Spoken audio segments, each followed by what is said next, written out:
Paisa, de Roberto Rossellini, es la segunda película de la llamada trilogía neorrealista que el propio director inició con Roma Ciudad Abierta y culminó con Alemania Año Cero.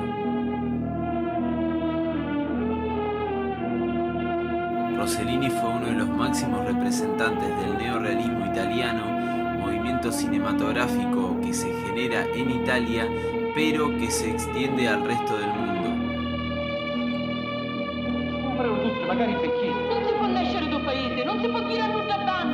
Italia se encontraba vencida en la guerra y con una guerra civil entre fascismo y resistencia democrática interna. Las dos guerras combinadas dividieron al país por 2 años, enfrentamientos de ideología, su economía totalmente destruida, muy malas relaciones humanas, pero en el mismo paisaje creció un entusiasmo colectivo de utopía y de voluntad de reconstrucción.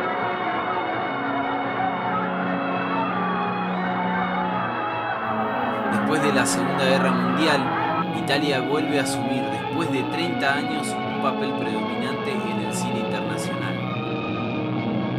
En la primera década del siglo, había mostrado al mundo las posibilidades y virtudes de los grandes films históricos literarios. El retorno del cine italiano a su papel de guía se produce a través del neorrealismo.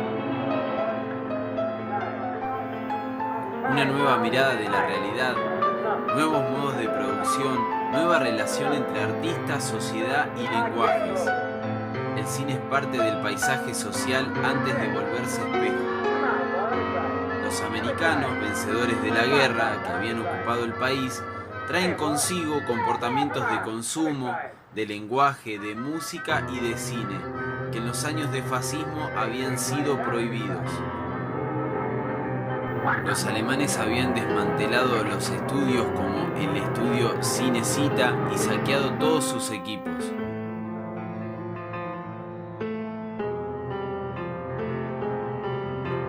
Paisa nos narra 6 historias ambientadas en la última parte de la Segunda Guerra Mundial.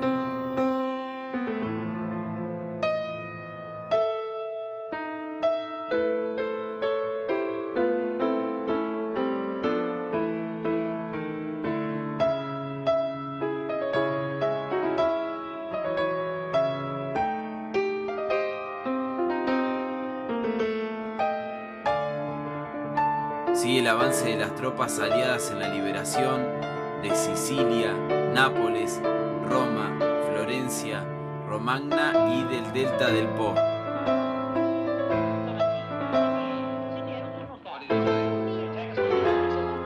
Con actores improvisados o apenas conocidos, entre ellos varios soldados americanos, Rossellini consigue algo tan difícil como que la ficción organizada por el artista parezca un documental, un reportaje directo, una página viva arrancada de la historia reciente de Italia. Rossellini filma las cosas tal y como son, ayudado precisamente por esta utilización de actores no profesionales que, lejos de las calculadas interpretaciones de actores ya experimentados, no son actores, son directamente los personajes, lo que le infiere una realidad aún más palpable al film. A pesar del riesgo que eso conlleva, el resultado es sencillamente antológico. Por eso el director filmaba teniendo en cuenta los verdaderos sentimientos y experiencias de los actores, utilizando solo a profesionales en casos muy concretos. La película se desarrolla en 6 fragmentos, en orden cronológico, desde la invasión aliada en Europa en junio de 1943 hasta el invierno de 1944.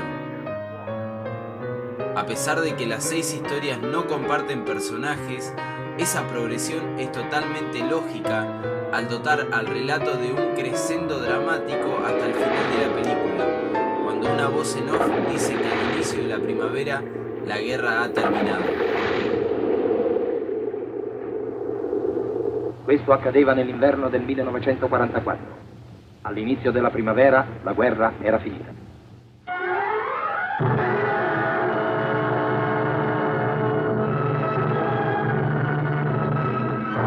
El espíritu que anima al neorrealismo es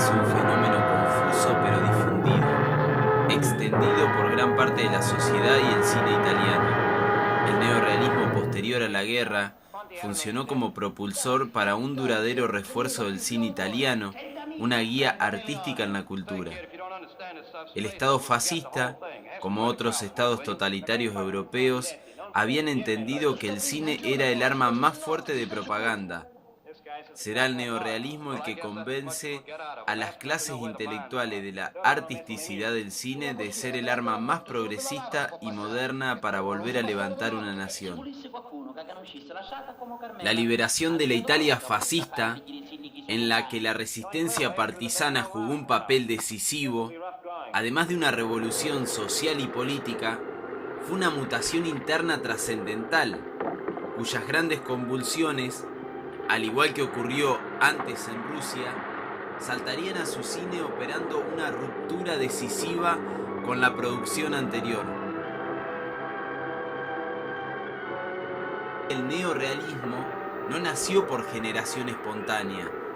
En pleno fascismo se han dejado oír las voces de los jóvenes que estudian en el Centro Experimentale y de algunos de sus maestros, reclamando un retorno a la realidad que la censura oficial proscribe. Se pide del cine que sea un reflejo exacto de la realidad.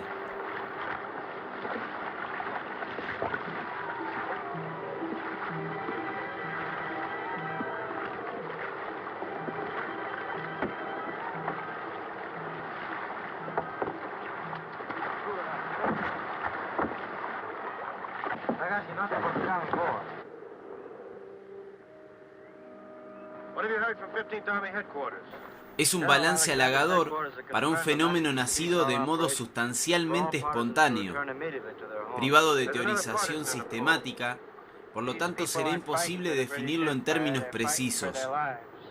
El neorrealismo no representa la totalidad del cine en Italia posterior a la guerra, pero sí su gran mayoría.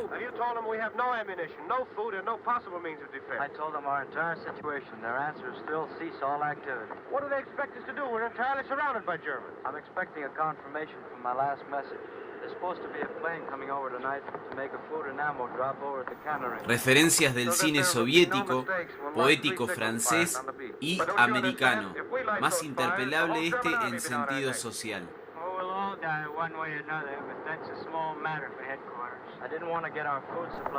Velocidad y bajo presupuesto, exigencias que el sistema neorrealista requería teniendo en cuenta la situación que se vivía en el país. Aunque Paisa no es el caso y contó con un gran presupuesto. Progreso colectivo pero con afirmación individual, sentimentalismo, provincialismo y orgullo de la italianidad, algunos de sus rasgos más fuertes.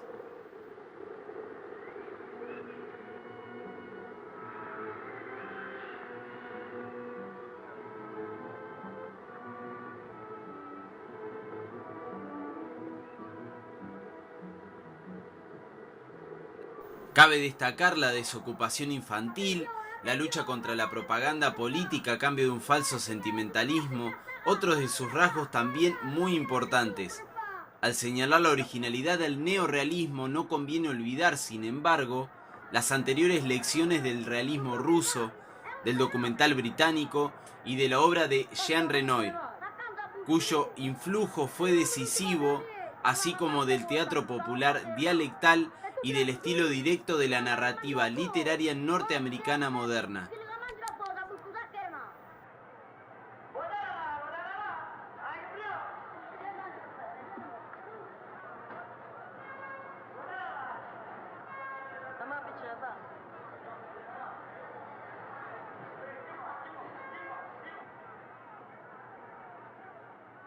Quelli vieni acá, te voy a buscar 50 lire.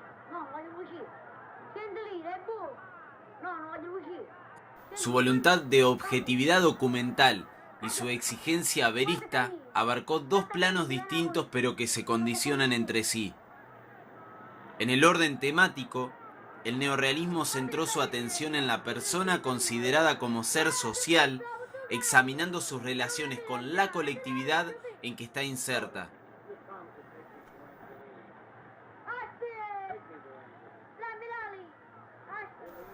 En el plano estilístico, se comprende que para dar el máximo vigor realista a estos dramas, es apoyarse en el verismo documental, actores y escenarios naturales, ausencia de maquillajes, diálogos sencillos, sobriedad técnica, iluminación naturalista, abandono de estudios, decorados y toda clase de artificios en las aras de la máxima veracidad.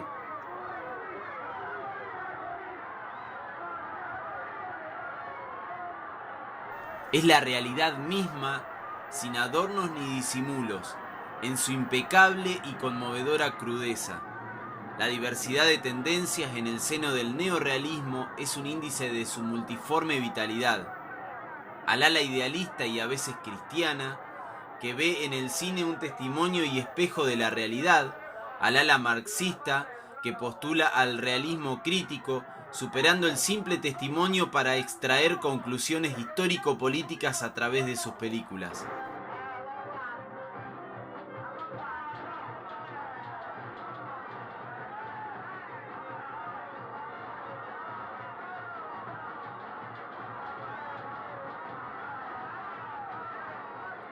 El empleo sistemático de actores no profesionales ensancha y profundiza la vieja teoría de Eisenstein del tipo.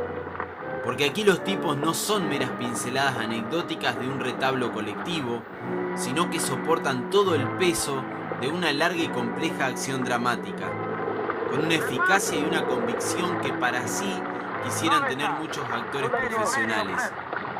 La explosión neorrealista creará en Italia por estos años, entre las gentes más humildes, el espejismo del fácil ascenso al estrellato cinematográfico.